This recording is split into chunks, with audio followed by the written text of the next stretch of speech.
জীবনদানের সদস্য সংগ্রহ অভিযান উপলক্ষে অনুষ্ঠান হলো চাউলহাটিতে। স্বেচ্ছাসেবী সংস্থা জীবনদানের অনুষ্ঠান রবিবার দুপুরে অনুষ্ঠিত হয়েছে রাজগঞ্জ ব্লকের কুকুরজান গ্রাম পঞ্চায়েতের চাউলহাটিতে। এদিনের অনুষ্ঠানে এলাকার প্রায় 200 মহিলা এবং পুরুষ উপস্থিত ছিলেন। জীবনদান তাদের সদস্যের মাধ্যমে এলাকার মানুষের সহায়তা করে থাকেন। ওই এলাকার মানুষের কাছে জীবনদান সংস্থার সিনিয়র অ্যাডভাইজার ইউসুফ শেখ জানিয়েছেন, আমরা মানুষের জন্য কাজ করি এবং আমাদের সদস্য সংখ্যা এলাকায় যদি বেশি বেশি হয় তাহলে আমরা বেশি বেশি করে মানুষের সাহায্য করতে পারবো। এদিন অনুষ্ঠানের এলাকার মানুষের হাতে একটি করে চারা গাছ তুলে দেওয়া হয় সংস্থার পক্ষ থেকে। দিনের অনুষ্ঠানে উপস্থিত ছিলেন চারু সিনহা মণ্ডল, উড়িষ্যা বালেশ্বর জেলা ডিস্ট্রিক্ট কোঅর্ডিনেটর। অনুষ্ঠানের উদ্যোক্তা অলকা দেবনাথ সমাদ্দার, তাপস দেবনাথ ও লতা রায় সহ অন্যান্যরা।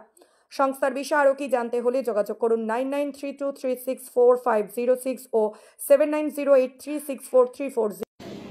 জীবনদান সম্বন্ধে আমি যেটুকু জানতে পেরেছি বা আমি যে কাজটা করছি খুব মন প্রাণ দিয়ে, সেটা হচ্ছে জীবনদান একটা এনজিও। ইউএমসি ফাউন্ডেশন, যেটা আমাদের বোর্ডে আছে, আপনাদের এতে দেখুন ওই ব্যানারে লেখা আছে ইউএমসি ফাউন্ডেশন।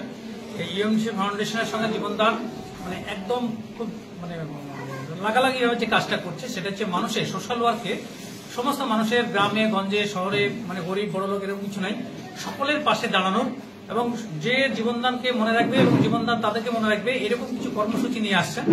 আগামী মার্চ বা আগামী হয়তো 2-4 মাসের মধ্যে আরো কর্মসূচি উনি আনবেন। তো এই জীবনদানের যে কর্ণধার উনি হচ্ছে মিস্টার সুনীল দত্ত শর্মা। তো ওনার ছবি এখানে লাগানো আছে। তো জীবনদান এমন একটা প্ল্যাটফর্ম যে ছোট্ট প্রথম হচ্ছে ওনার উদ্দেশ্য হচ্ছে যে আমার যার কর্ম নেই তাদেরকে কর্ম দেওয়া। কিছু মানুষ আছে তাদের কাজ নেই, কিছু কিছু কাজ আছে যে কাজগুলো করা অনুচিত, কিন্তু সেই কাজগুলো মানুষকে বাধ্য হয়ে করতে হয়। সেই কাজগুলো থেকে বিরতি থেকে যে কাজগুলো করা দরকার, যে কাজগুলো করলে কিছু রোজগার সংসারে লাগবে, সেই রোজগার দেওয়ার জন্য কিছু প্রজেক্ট উনি আনছেন।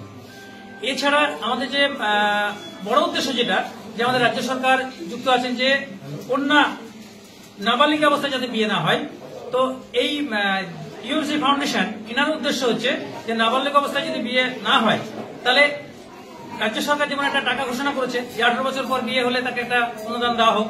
তা আমাদের জীবনদানের তরফ থেকে নাবালিক অবস্থায় বিয়ে হলে দেবে না, যদি সাবালক অবস্থায় বিয়ে হয় তাহলে আমাদের এখানকার যদি সে সদস্য হয় তাহলে তাকে 2100 টাকা থেকে 1 লক্ষ টাকা পর্যন্ত তার ক্যাটাগরি অনুযায়ী তাকে অনুদান স্বরূপ জীবনদান দেয় এবং দিচ্ছে, আগামীতেও দিবে, সে অঙ্গীকার কিন্তু আছে।